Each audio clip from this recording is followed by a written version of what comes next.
Conclusion. Practicing monks in the lineage of Acariya Mun tend to prefer living in mountains and forests. Leading the way in this lifestyle himself, Acariya Mun encouraged all his disciples to do the same. By nature, he was fond of praising the virtues of life in the wilds. He said the reason he preferred such places was that knowledge and understanding of Dhamma was much more likely to arise while he lived in remote forest areas than while staying in congested ones. Crowded, congested places are hardly conducive to calm and contentment in the practice of Dhamma. Even the Dhamma that his disciples are teaching today was earned practicing at the threshold of death in that same wilderness environment. In the physical sense, Acariya Mun died many years ago. Nevertheless, disciples of his who naturally possess the meditative ability to perceive such phenomena still regularly experience visual images of him arising spontaneously in their meditation, just as if he were still alive. Should one of them experience a problem in his practice, a visual image of Acariya Mun will appear to him while he is meditating, demonstrating effective ways to solve the problem. He appears to be sitting there in person, giving advice, much in the same way that past arahants came and instructed him on the various occasions I mentioned earlier. When a monk whose practice has reached a certain level finds a specific problem that he cannot solve himself, a visual image of Acariya Mun appears and advises him on that very question, and then disappears on its own. After that, the monk takes the teaching that Acariya Mun has given him, analyzes it carefully, and uses it to the best of his ability, and thus he gains new insights in his meditation practice. Those monks who are naturally inclined to perceive external phenomena possess the necessary psychic ability to receive such advice on their practice. This is known as listening to Dhamma by way of nimittas appearing in meditation. That is, the teacher presents his teaching in the form of a nimitta, while the disciple understands that teaching as he perceives the nimitta. This may seem rather mysterious to those who have never heard about it or experienced it for themselves. Some people may reject such psychic communication out of hand as being sheer nonsense, but in truth, it does occur. Practicing monks having a natural psychic inclination perceive various external phenomena in the same manner. However, this talent is not shared by all practicing monks. Rather, individuals possessing this capability are special cases, meaning they have previously developed the specific virtuous qualities suited to such psychic achievements. For instance, the Buddha and the Arahants appeared in Acariya Mun's meditation as nimittas, so he was able to hear their teachings in that way. Similarly, disciples of Acariya Mun, who possessed similar psychic tendencies, were able to perceive nimittas of him, or of the Buddhas and the Arahants, and so hear their teachings. In principle, it can be compared to the nimitta that the Lord Buddha used to teach his mother when she resided in the Tawatingsa heavenly realm. But the Lord Buddha constitutes a very exceptional case, one which people consent to believe in far more readily than that of someone less exalted, even though both share the same causal basis, which makes it difficult to further elaborate on this matter. Being reluctant to write any more on this subject, I leave it up to those practicing meditation to discover this knowledge for themselves, pachattang, which is better than relying on someone else's explanation, and far more certain as well. I am wholly convinced of this. No matter what is being discussed, without having the ability to perceive such things directly with our own senses, we will be reluctant to simply rely on another person's description of them. Although that person may provide us with accurate information, there will always be certain aspects that we are bound to doubt or take exception to, notwithstanding the fact that the person is compassionately explaining the matter to us with a pure heart. The problem is, we ordinary people are not pure ourselves, so we tend to balk at what we hear, hesitant to accept someone else's judgment. So it is better that we experience these things for ourselves. Only then can we truly accept their validity. Then we needn't annoy others with our remonstrations. As the Buddha said, all of us must accept the consequences of our own actions.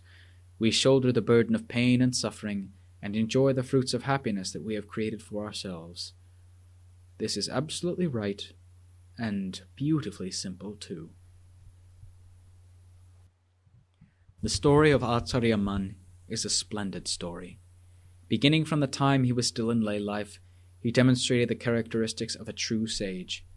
Always conducting himself in a safe, steady manner, he was never known to have caused any disgrace or undue trouble to his parents or relatives. Having ordained as a monk, He strove relentlessly to develop firm principles within himself, and so became a spiritual refuge to monks, novices, and lay people for the rest of his long life. He was a man whose life was a bright, shining example from beginning to end, a life of virtue that should definitely be considered an excellent model for people in this day and age.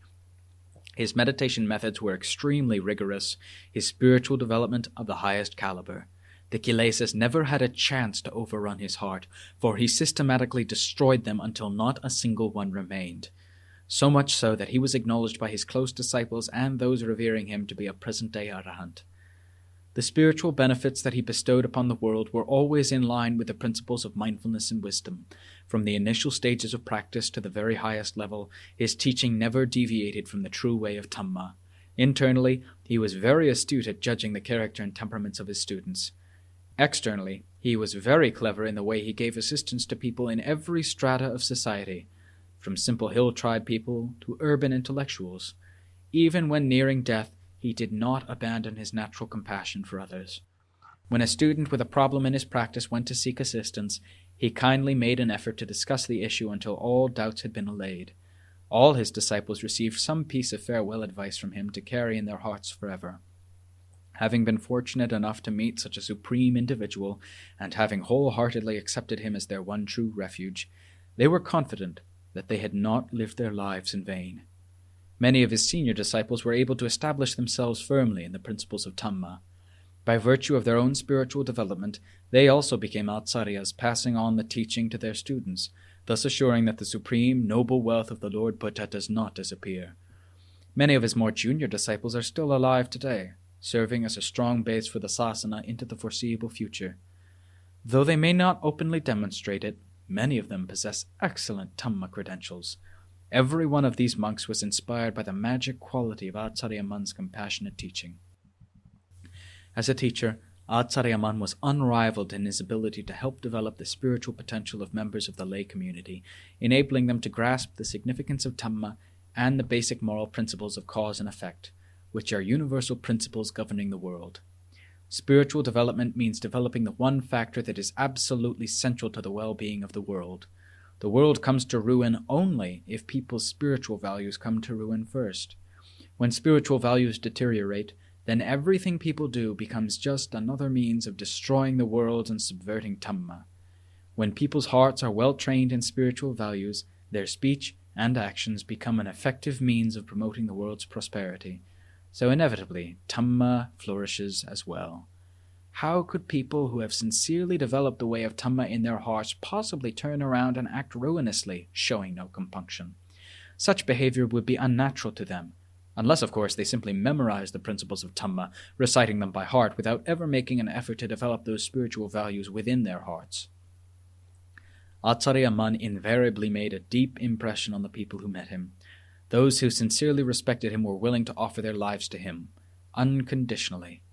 Whether it be matters of good or matters of evil, once such concerns are embraced and taken to heart, they then exert a powerful influence on that person, one no other force in the world can match. Were this not the case, people would not have the self-assurance to act upon their intentions, be they good or evil. It is precisely because they take such matters to heart that they can act boldly upon them. Having assumed this attitude, the outcome becomes inevitable. This was especially evident among practicing monks who revered Acariya Mun. By taking the Dhamma that he taught to heart, those monks became uncompromising in their respect for him. The power of their belief in him was so strong that they would even dare to sacrifice their precious lives for him. But although they could have given their lives without difficulty, their strong faith in him was never sacrificed. It was this extraordinary magnetic quality he possessed that so attracted people and engendered such veneration in them, both during his lifetime and after he passed away. As for myself, well, I have always been a rather hopeless individual, so my sentiments are very different from most people's. Although over 20 years have elapsed since his death, to me it feels as if Acariya Mun passed away only yesterday, and though his body died at that time, his chitta seems never to have passed away. I feel he is always here with me, helping me continually. As a concluding chapter to his biography, I would like to present a representative sample of the teachings Acariya Mun gave, beginning with comments he made at the onset of his final illness and ending with his last instructions to the monks, teachings which have continued to make a profound impression on me ever since. The Dhamma he presented to the monks at the start of his illness took the form of a warning to them that the illness had begun a process of uprooting the very source of his physical existence, including all his bodily functions, which were destined to steadily deteriorate, break down, and finally fail altogether. He began, "I have been investigating matters concerning the life and death of this body for nearly 60 years now, and I have found nothing in the physical khandha that is worthy of the least attachment or that would cause me to regret its passing away. I ceased to have doubts about such things the moment I realized Dhamma's supreme truth. Whether they exist inside of the body or outside of it, all material substances are composed of the same physical elements. They gradually break down and decompose with each passing day, and thus are always reverting back to their fundamental natural state. Although we imagine the body belonging to us, in truth it is just a conglomeration of physical elements that are commonly found everywhere on this earth. What most concerns me now is my students who have come here from all over the country. I worry that you will not have gained a firm basis of Dhamma in your hearts before I pass away. That is why I have always warned you against being complacent about the kilesas, which are the source of an endless procession of births and deaths. Never assume that the kilesas are insignificant or somehow harmless, and thus fail to tackle them seriously while the time is still right.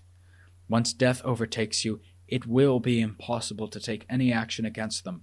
Don't say I didn't warn you. Every human being and animal on this planet suffers dukkha as a matter of course. Don't misunderstand the cause of this suffering. It is caused by those very kilesas that you seem to think are so insignificant and harmless. I have examined the origins of birth, death, and suffering with all the mindfulness and wisdom at my disposal. Only one cause induces the hearts of living beings to seek a place in the realm of birth and death, experiencing various degrees of pain and suffering. And that cause is the kilesas that people everywhere overlook. In truth, they are the principal instigators. All of you who have kilesas ruling over your hearts, what is your attitude? Do you also consider them unimportant? If so, then no matter how long you live under my guidance, you will always be like the ladle in a pot of delicious stew. If you want to be able to taste the flavor of that stew, then you must listen with keen interest to the Dhamma that I teach you and fully take it to heart. Don't act like ladles and obstruct my teaching by failing to appreciate its value. Otherwise, you will live and die having nothing of value to show for it, which is worse than being animals, whose flesh and skins are at least of some value when they die. Heedless people are always worthless, alive or dead. Since this illness began, I have reminded you constantly that I am slowly dying, day by day. When a person transcends dukkha, he is perfectly satisfied in every respect, and so he dies free of all concerns. Forever unblemished, he has nothing further to attain, for nothing is missing from his sense of perfect satisfaction. But someone who dies while under the influence of the kilesas, which are never satisfied, will find the same sense of dissatisfaction clinging to his heart wherever he is reborn. The stronger the influence of the kilesas, the more intense the dukkha he will suffer. Don't imagine this or that realm of existence will be a pleasant, joyful place to be reborn in when you die. Such thoughts are merely an indication that craving and dissatisfaction are disturbing your hearts before you've even died, which means you are still unwilling to view the kilesas as enemies that constantly stir up trouble in your hearts. With that attitude, where will you ever find happiness and contentment? If you cannot rid yourself of the desire to be reborn in the future, then I am at a loss as to how I can help you. Monks who have yet to develop the calm and concentration of samadhi within themselves should not expect to find peace and contentment in the world. Instead, they will encounter only the frustration that is hidden inside their agitated hearts. You must hurry to remedy this situation now by developing an effective means to counter such agitation. By being diligent, courageous, and persevering in your struggle with the kilesas, which are always antagonistic to Dhamma, you will soon discover the peaceful nature of genuine tranquility arising in your hearts. With persistence, results will come quickly, especially when compared with the endless amount of time you have spent wandering through samsara from one type of existence to another. The teachings of the Lord Buddha are all designed for the purpose of helping those who believe what he taught to gradually transcend dukkha, step by step, until they finally reach the stage where they will never again return to this world of repeated birth and death. Those who desire not to return to birth must analyze every aspect of existence in the entire universe, from the grossest to the most subtle, in terms of the three basic characteristics of all existence, anicca, dukkha, and anatta, and use wisdom to thoroughly investigate each aspect until all doubts have been eliminated. Once that happens, even strong attachments that are difficult to break will evaporate and disappear in the blink of an eye. All that's needed to cut through those oppressive doubts is wisdom that is sharp and incisive. In all the three worlds of existence, there is no more effective, up-to-date means for confronting the kilesas than the combination of mindfulness and wisdom. The Lord Buddha and all the Arhants employed mindfulness and wisdom to counteract every kind of kilesa. No other means was used. The Lord Buddha himself endorsed the unrivaled supremacy of mindfulness and wisdom as weapons for combating the kilesas. This is not meant to belittle the value of other spiritual qualities, but they form an auxiliary role, like provisions of food used to support and maintain the fighting strength of soldiers in battle. It is the soldiers and their weapons, however, that are indispensable to the war effort. Soldiers, in this case, means your absolute determination to never retreat in the face of the kilesas and thus slide back into the mire of birth and death, where these defilements can ridicule you once more. The premier weapons of choice are mindfulness and wisdom. Being effective at every level of combat, they should always remain close at hand. The points in the course of your practice where the chitta gets stuck are the points you must examine fearlessly without concern that the intensity of your efforts to dismantle the cycle of rebirth will somehow prove fatal. When you face the moment of death, I want you to die victorious. Don't allow yourself to die defeated, or else you will continue to suffer for a long time to come. You must make every effort to fight on until samsara becomes a completely deserted place. Try it. Is it really possible that samsara will become deserted due to lack of deluded people taking birth there, simply because you put forth effort in your practice? Why are you so worried about returning to occupy a place in samsara? You haven't even died, yet every thought arising in your mind is directed toward reserving a future existence for yourself. Why is that? Whenever you reduce your efforts in practice, you are automatically working hard to reserve a place in the continuing cycle of birth and death. Consequently, birth and death are always bound up with your heart, and your heart is always bound up with dukkha. I have made every effort to teach you the way of Dhamma, candidly revealing everything you should know about the Four Noble Truths and the Four Foundations of Mindfulness. I have withheld only certain aspects of Dhamma dealing with specific kinds of psychic perception that are not directly connected with enlightenment, such as those special insights that I have alluded to from time to time. I am always glad to listen to anyone who experiences such perceptions and assist them in any way I can. Once I have died, it will be very difficult to find someone who can advise you on these matters. You must keep in mind that the practice of Dhamma differs considerably from the theory of Dhamma. Those who have not actually attained samadhi and panya, or magga, phala, and nibbana, cannot possibly teach others the correct way to reach these attainments. Acariya Mun concluded his Paccima Ovada by emphasizing the importance of Sankhara Dhamma, just as the Lord Buddha had done in his final instructions to the community of monks prior to his parinibbana. Acariya Mun began by paraphrasing the Buddha's instructions. Monks, heed my words. All Sankhara Dhammas are subject to change. They arise, evolve, decay, and then pass away. So you should always remain diligent in your practice. He then explained the essential meaning of this passage. The word Sankhara in the Lord Buddha's Paccima Ovada refers to the highest Dhamma. He gathered together all conditioned things in the word Sankhara, but he wished at that time to emphasize the internal Sankharas above all others. He wanted the monks to see that these Sankharas are important because they are samudaya, the cause of dukkha. They are the factors that disturb the chitta, causing it to languish in a state of delusion where it never experiences a tranquil, independent existence. If we investigate such Sankharas, being all of our thoughts and concepts from the most vulgar to the most refined, until we finally comprehend their true nature, they will then come to an end. When Sankharas come to an end, nothing remains to disturb the chitta. Although thoughts and ideas do still arise to some extent, they merely follow the natural inclination of the khandhas that are now pure and unadulterated. They no longer conceal any form of kilesa, tanha, or avijja. Comparing it to sleep, it is equivalent to a deep, dreamless sleep.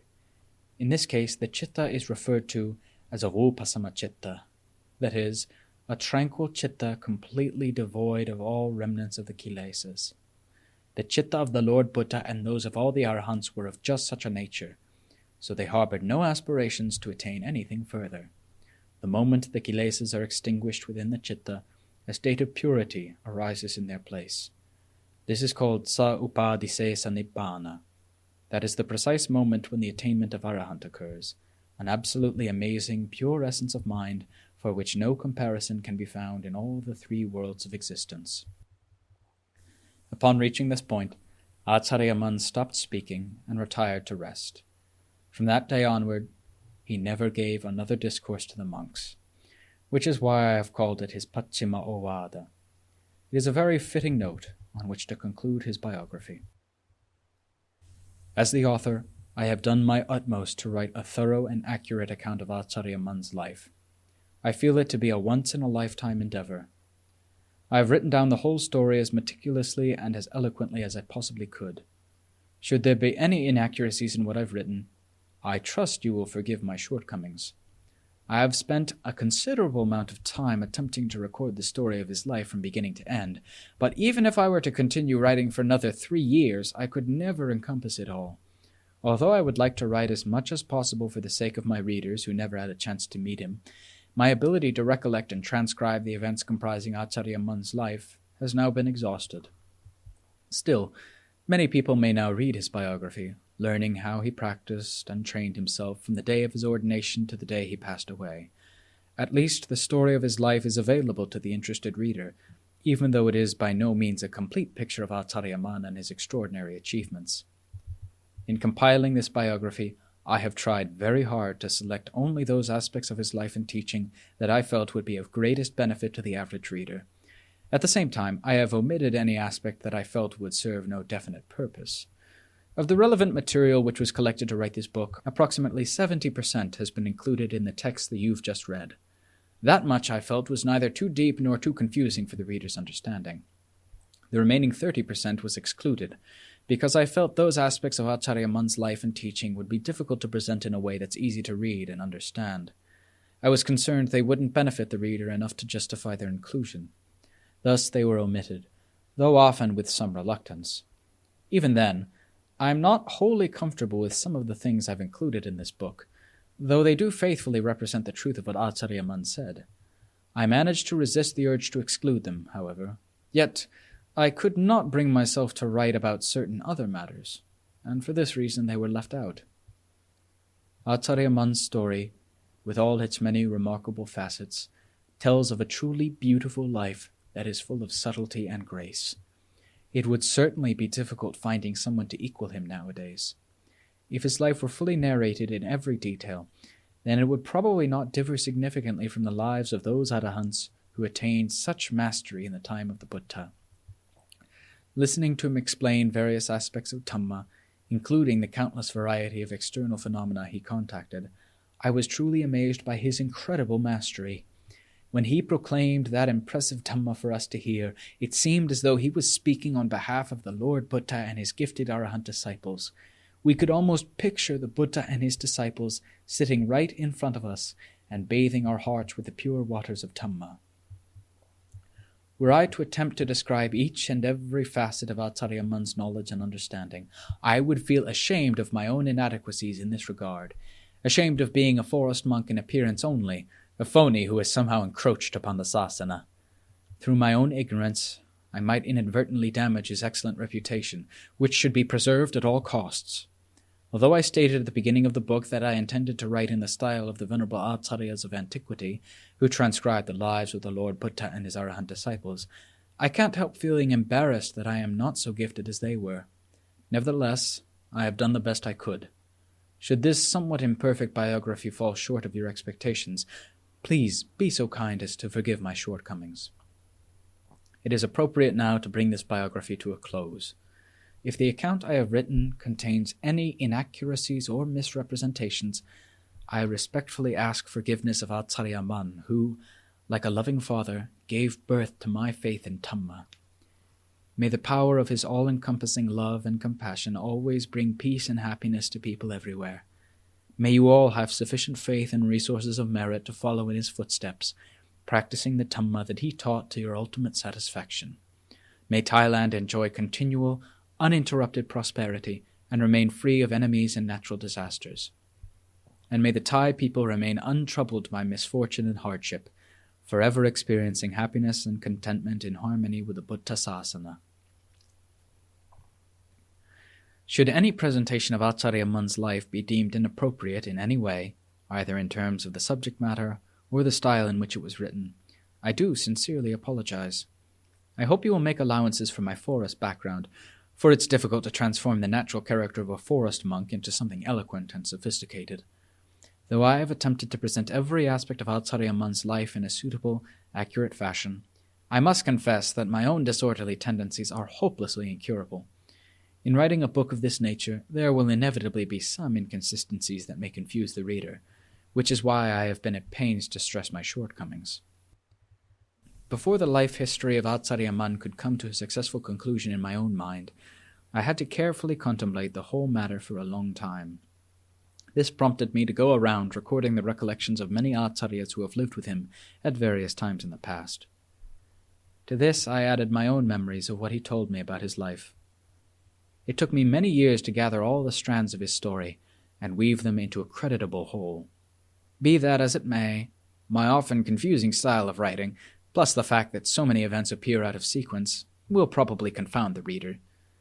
I accept full responsibility for everything in this biography. As I feel somewhat guilty about my own incompetence in this endeavor, I shall be glad to entertain your critical comments. At the same time, I shall be pleased to receive any complimentary remarks with the satisfaction of knowing that this book has been of some small benefit to those who read it. May all the merit gained from this work be fully credited to the readers and to those who helped to make the book possible. Should I deserve a portion of virtue by being the author, I ask to share it with every one of you who venerate the memory of Acariya Mun. May we all share this merit equally.